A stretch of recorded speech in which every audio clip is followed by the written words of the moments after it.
Bismillahirrahmanirrahim. Assalamualaikum warahmatullahi wabarakatuh.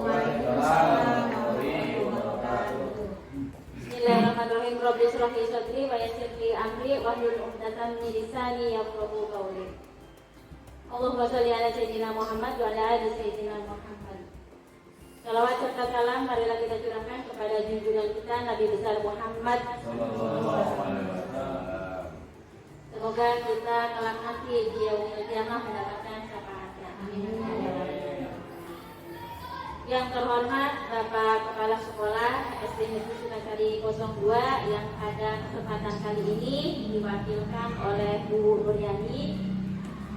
Yang terhormat Bapak Ibu Guru dan juga Bapak Adi selaku TU, mohon minta waktunya izin saya di sini akan menyampaikan salah satu tugas dari calon guru penggerak, yaitu aksi nyata diseminasi. Jadi saya sebagai guru penggerak itu menyebarkan pemahaman budaya positif di sekolah.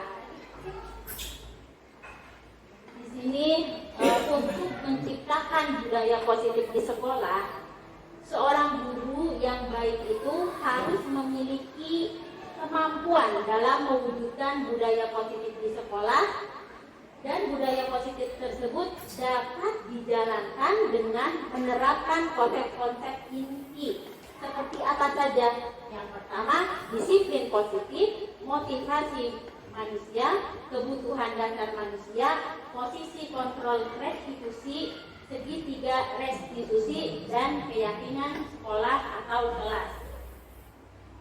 Kemudian di sini ada disiplin positif. Mungkin ada dari Bapak Ibu tidak asing mendengar kata disiplin. Mungkin ada Pak Asep yang mau menyampaikan disiplin apa disiplin? Ya.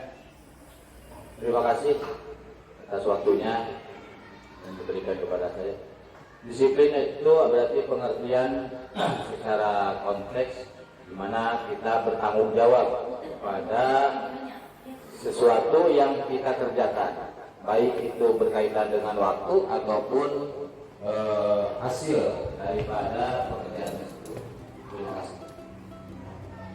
Baiklah, itu yang menurut Pak Asep ya.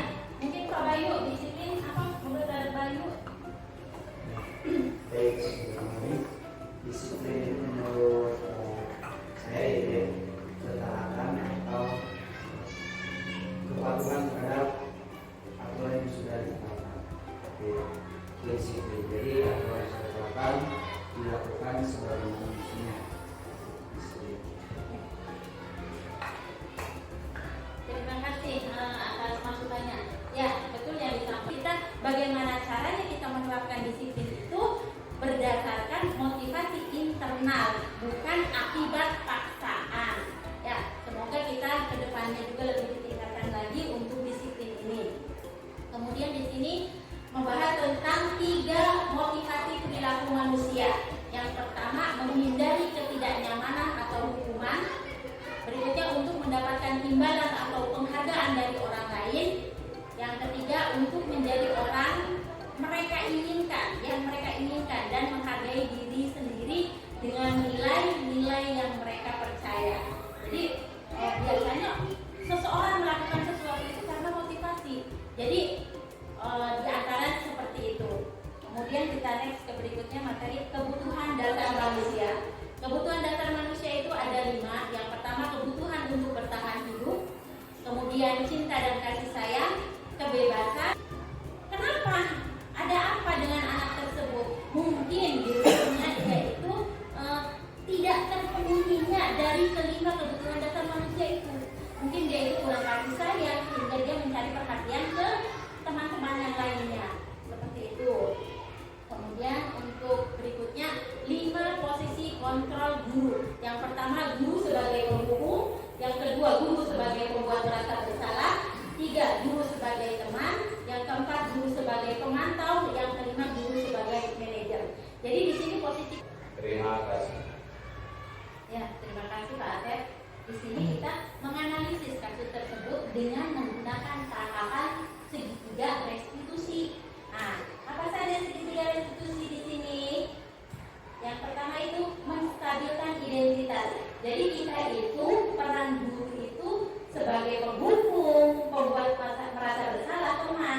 Jadi kita di posisi itu harus bisa memposisikan kita guru itu dengan menerapkan segitiga restitusi. Jadi tidak langsung menghukum, oh si Dino kamu yang begini salah karena kancingnya lepas.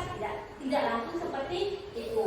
Makanya kita analisis kembali di sini posisi kontrol apa yang di sini kita harus menggunakan tahapan ini dulu, segitiga restitusi.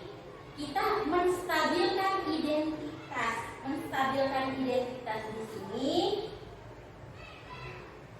dengan dilakukan berdasarkan prinsip bahwa membuat kesalahan adalah bagian dari proses pembelajaran intrinsik sehingga mampu mengaitkan keyakinannya dengan tindakan yang salah. Jadi kita di kelas itu kan sudah membuat keyakinan kelas.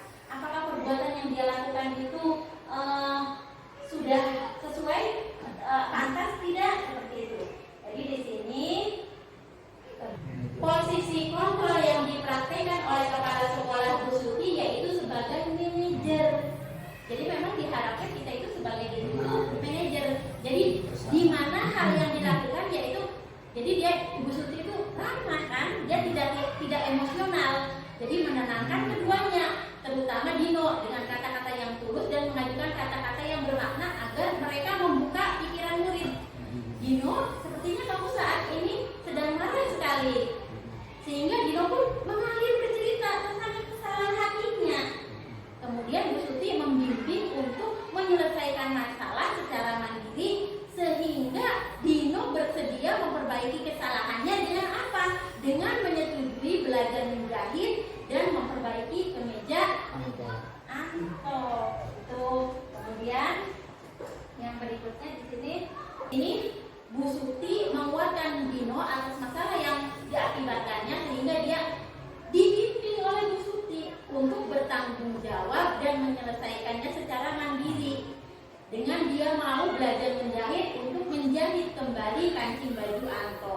Kemudian itu untuk Dino. Sedangkan untuk Anto sendiri dia itu bersikap netral juga dan melihat masalah apa yang diakibatkan dari permasalahan tersebut. Jadi Ibu Suti bertanya pada Anto, hal apa yang bisa dilakukan Dino untuk memperbaiki masalahnya? Karena dia ketakutan kancingnya kalau lepas itu sama orang tuanya sama ibunya. Makanya ditanyakan oleh Bu Suti hal apa gitu. Terus Antonya menjawab, saya perlu kancing saya diperbaiki Bu. Ibu saya akan sangat marah kalau melihat kancing baju saya sampai copot 3 kancing begini. Jadi seperti itu. Kemudian di sini kita melakukan keyakinan. Kira-kira nilai kebijakan, keyakinan sekolah apa yang dituju dalam kasus tersebut. Jadi di situ keyakinan kita sekolah kita itu yang pertama menghargai. Jadi memang kita harus menghargai. Jadi Bu Suti mengatakan pada Doni bahwa membuat kesalahan adalah hal yang manusiawi dan mempertahankan diri adalah hal yang penting. Jadi mempertahankan dia wajar dia berontak karena dia untuk mempertahankan diri. Kemudian bertanggung jawab. Dino bersedia memperbaiki kesalahan yang telah dilakukan terhadap Anto. Kemudian mandiri. Dino mau belajar menjahit pada Pak Irfan di tata busana untuk bisa menjahit kembali kancing baju Anto yang kemudian merefleksi diri, merefleksi diri untuk diri kita menuju ke lebih baik lagi. Jadi itu. Jadi harapan kita untuk adanya penyampaian ini di sekolah kita memang banyak kasus, banyak masalah. Kita harus menggunakan dengan tahapan segitiga restitusi. Jadi tidak kita memperdalam, kita mengingatkan kembali ke anak-anak. Waalaikumsalam.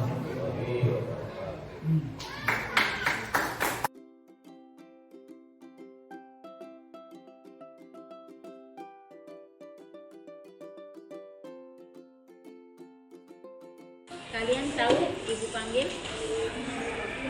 Ya, tadi Farel nangis.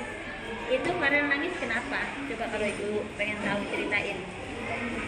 Ditonjok. Ditonjok gara-gara apa? Ngeledekin, Farelnya ngeledekin. Ngeledekin apa? Cupu. Oke, berarti ibu tanya nih sama Gijar, apa benar tadi kamu mukul Farel? Oh, dianya ngeledekin jadi kamunya kesel. Jadi begini nih, memang sih ibu juga tidak membenarkan Farel, walaupun Farel itu ngata-ngatain, tapi itu kan bikin sakit hati Gijar. Akhirnya Gijar emosi, kemudian memukullah Farel. Jadi tindakan kalian berdua itu tidak baik, jangan dilakukan lagi. Terus kalian kan di kelas kan udah punya kesepakatan kelas, kita harus saling menghargai, menghormati. Jadi kita harus mengikuti aturan itu, kesepakatan itu. Jadi Farel tidak boleh ngata-ngatain Gijar lagi. Memang sih tidak sakit ngata-ngatain, malah Farelnya sakit karena dipukul dengan Gijar. Nah, jadi untuk kedepannya kalian berdua tidak boleh memukul dan jangan ngata-ngatain lagi, karena kita udah punya kesepakatan harus saling menghormati, saling menghargai. Jadi sudah paham? Nah, sekarang kalian saling minta maaf, jangan sampai terulang kembali ya.